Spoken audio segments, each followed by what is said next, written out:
99.5 The X. This is Blando hanging out backstage with the one and only Marilyn Manson. How are you? Good. Start my day. Usually starts around this time. Just saw my friend Jonathan Davis, and we were gonna do something together, but time does not permit. But glad to be here. Glad to do this show.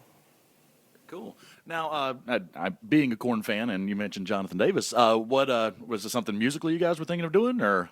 We were just gonna do a song on stage together, but because our sets cross over, we didn't. But Jonathan and I used to spend a stretch of time together back in starting in '96. Well, way before that, we toured together a lot. But he crashed at my place for a while, and I used to try to convince him to quit Korn and to play guitar for Marilyn Manson. Almost had him there.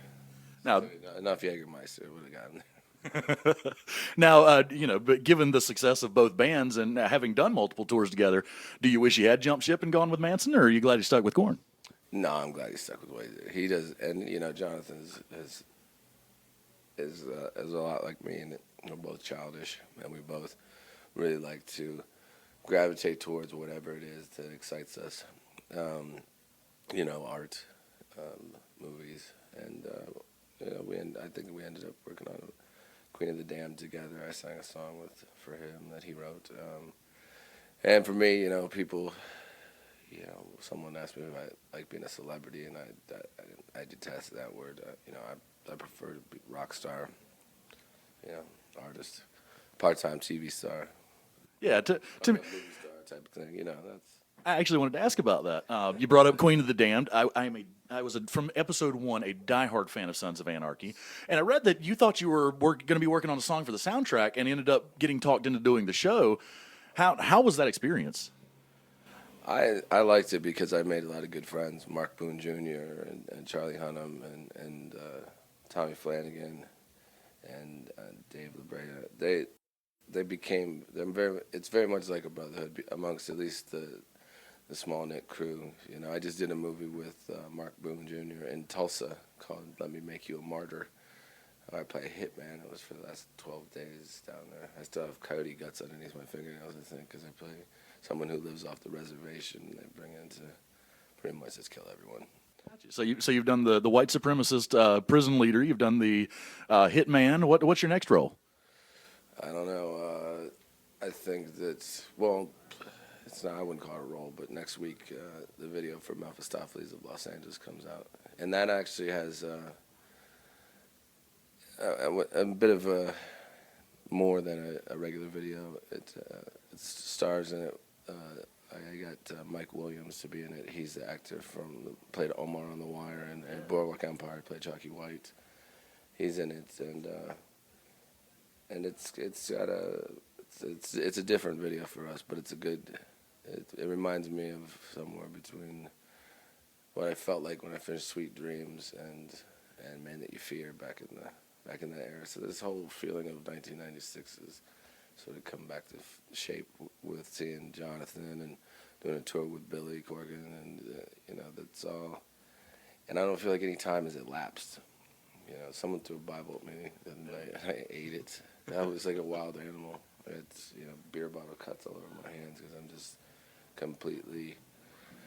I don't know. This past year, a lot has just made me realize how exciting things are, and I don't feel like anything. I certainly don't feel older, just a little bit more experienced. I feel that anger is can get displaced, and just to be strong in what you do. And when I go out on stage, I have a fire in me, and it just depends on where it's gonna set place.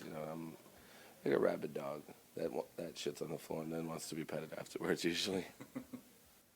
Now, you talked about the excitement that you're drawn to, and the emotion, and a lot of that translates into your music. How do you express? How do you translate that raw emotion into the lyrics and the music of Marilyn Manson? Live, and when I do it live, is a lot like how I did this most recent record, Pale Emperor. I would only sing them in one solid take. I wouldn't stop and punch in or anything like that. And a lot of them were actually first time first time I was singing the words. I'd put the mic up and I just started singing. And that came from working with a lot of other people. I did a couple songs with Johnny Depp for his Hollywood Vampires record, and I did a song with Shooter Jennings. We did do one that was going to be in Sons of Anarchy, but they didn't use it, which I'm glad they didn't. I liked doing the acting part instead. Yeah. But we did one together, Shooter and I, for his album, a cover of Cat People, Putting Out Fire with Gasoline, and I think just getting up on stage and doing stuff with other performers. I guess the word would be jamming, which I've never been able to do. Oh yeah, I've done. Not to mention that I got to play with the remaining member of the Doors. That was also a little band we might have heard of. I mean that was to be in the spot where Jim Morrison was meant to be, and him being the person that inspired me to even do this. Oh, wow. Other similarities, and I just went to Graceland the other night for the first time after hours because I'm friends with Lisa, and there are so many similarities. Growing up for me, my mom being such a fan of Elvis, and my mom dying last year, and I wish she could have gotten to see it. She would have loved it, but that's why I think that was why I dyed my hair black. Probably almost the same birthday. His biggest hit came out the year I was born, and those things. So pretty cool. Pretty. It's not bad to be at least my king, the king of my world. Yeah. I mean, it's interesting you bring up, Morrison and Elvis as major influences, both, well known for their theatrical style with their music, and Arrest record. Yeah, yeah. Now, was that part of what influenced you to make, your performances and your music and the videos and everything so elaborate and so deep, so many layers to it?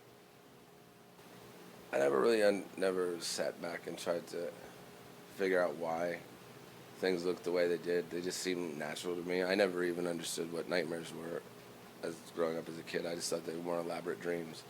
So the way things come out when I make something, it's just the way I see them. I think that I see and hear things all at the same time, all the senses working at once. So it's a little limiting to just put myself only in a regular, maybe just as a singer.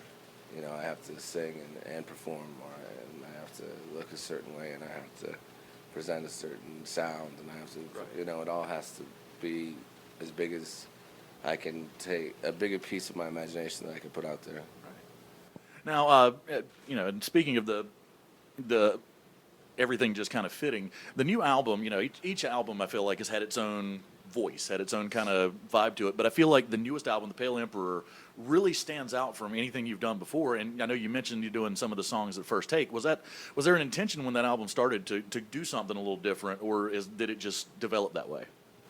I think the music generally usually reflects what's going on in my head or my life, and I just decided one day, and I don't remember what the catalyst was, that I wanted to change my entire schedule of, I used to think that my brain worked best at 3 a.m., but because it wouldn't shut off at 3 a.m. Right. So I would start having these ideas, and then it just wouldn't go, they wouldn't stop, so that would lead to going to bed after the sun came up. I wanted to change that, and I realized that that when I get things done during the day, then that circus part of your brain doesn't really happen then. Your brain sort of, it's at rest, so you get up and you do it again. Plus, it was a surprise attack. People expect me to zig, and I zagged. Yeah. So I did that, but it also surprised myself, and that made me want to do music in a different way, with different people, try different things, and it seemed, I guess, new things always are very exciting, but new challenges are more exciting for me. I'm not one to like to go with the easy route, obviously. Yeah. I'm not. I used to go this way. I'm going this way. Yeah. Well, I mean, with the album, The Pale Emperor is out there. You've been doing a lot on screen. Is there any other outlets, art outlets that you're exploring possibly in the future? Well, I've got my paintings. I've been waiting to do a show, which I haven't done in a while. I had one scheduled, but we rescheduled it. So I think when this tour, somewhere in between this, we have a big tour with the Smashing Pumpkins coming up this summer, which I'm excited about because Billy and I are good friends, reunited after a while, haven't seen each other, and making more music. You know, Twiggy and I are already dead set on starting something already that we've set in motion, and I think it's the era now for me to, like Salvador Dali or Andy Warhol, being inspirational in that realm, Renaissance, and that it doesn't have to have a hard line between any of the different choices that I make, and I just go at whichever window opens. Whichever one doesn't open, I'll throw a rock through. Let's put it that way. Well, there's a lot of big stuff going on, and it sounds like the future is just going to be full of bigger things. The album is out, the single's on the air, you're on the road. I guess all we got to do now is just sit back and wait and see what comes next. Check, check, check. There you go. I appreciate your time, man. Thank you so much. Thank you, man.